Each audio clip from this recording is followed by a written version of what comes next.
Ako po si Jo Maria Perez. Ako naman po sa Raven Leslie. At meron po tayong isang panauhin sa isa sa mga nasalanta ng bagyong Pedro, si Clinsa.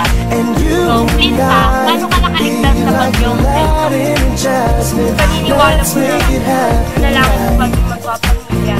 At yung po, nananawagan po kami sa inyo lahat na maaari na po may mabigay tayo ng konting tulong o donasyon sa mga nasalanta ng bagyong Sendong sa Cagayan at sa Iligan.